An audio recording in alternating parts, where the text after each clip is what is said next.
so halo.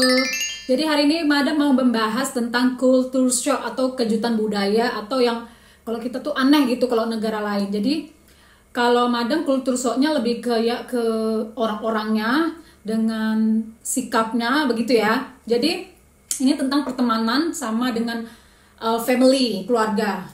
So seperti yang kalian tahu kan, Madam itu jumpa dengan Mas Porto itu di Malaysia. Mas Porto itu 5 tahun kontrak kerja di sana, karyawan kilang, karyawan perusahaan gitu. Terus Madam pun kerja juga di pabrik ya kan, pabrik kilang juga di Malaysia. Jadi kawan-kawan Madam yang di Facebook maupun di Instagram kebanyakan yang kenal atau kawan-kawan waktu dulu kerja di Malaysia. Pokoknya kawan-kawan yang di Malaysia udah tahu lah itu gimana sistem kerja di kilang atau di perusahaan pabrik gitu ya kan. Pasti ada foreigner atau masalah bule-bule yang setiap hari datang, setiap hari berapa bulan sekali datang. Jadi kultur shock di sini di tempat kerja Mas Porto tuh biasanya ada training anak-anak yang bukan training lah, kayak dia baru lulus kuliah, jadi dia training di perusahaannya Mas Porto, di tempat kerjanya Mas Porto. Dalam training biasanya orang-orang bule atau masalah foreigner itu cuman sebulan, 2 bulan, 3 bulan gitulah. Jadi kan itu dari beberapa negara. Termasuklah itu ada negara Jerman, kebanyakan Jerman sama Portugal ya. Ada Turki juga, ada yang dari negara lain nggak tahu lah. Pokoknya Madam itu sering sekali diajak Mas Porto dinner atau kami hiking bersama mereka karena kan kalau off day mereka itu join sama karyawan-karyawan yang mereka kerja gitu yang lama seperti Mas Porto kan. Jadi mereka join, kami ajak mereka, kami kayak friendnya gitu, satu meja bersama, hahihi bersama gitu kan. Jadi kebanyakan itu yang dari Portugal sih ya. Jadi kultur shock Madam ini gini, setibanya kami kan udah 3 atau 2 kali ketemu di Malaysia gitu kan, kayak udah kita kawan kan. Seperti kalau kita tuh di Indonesia, kalau jumpa kawan ini pertama kali pasti, kau gimana? Jumpa lagi di suatu tempat pasti, hai gini gitu kan. Pasti kayak kita tuh friendly gitu loh. Kalau di Indonesia kalau kita pertama 2 atau 3 kali kayak udah si Anu nih, si Polan nih kayak akrab gitu kan. Akrab gitu karena kita sudah sharing, hahaha bersama, ke ini makan bersama gitu, kayaknya udah berbagi cerita gimana gitu kan.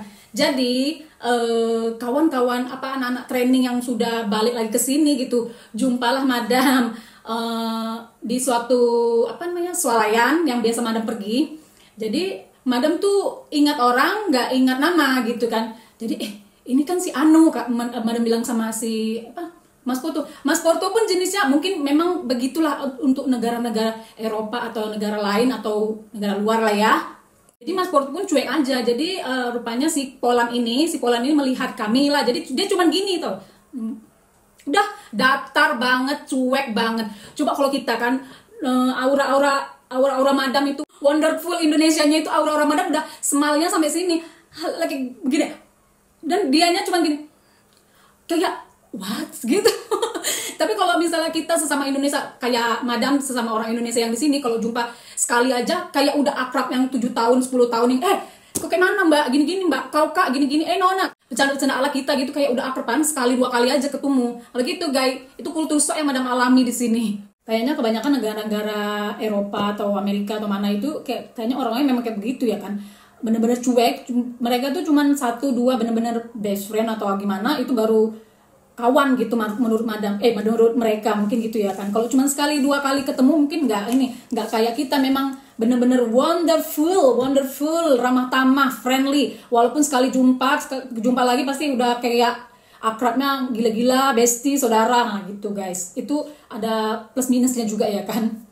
So next Madam akan cerita kultur shock yang ada di family. Ini nanti kepanjangan. Jadi Madam sudahi sampai sini. Ini Madam lagi masak bihun.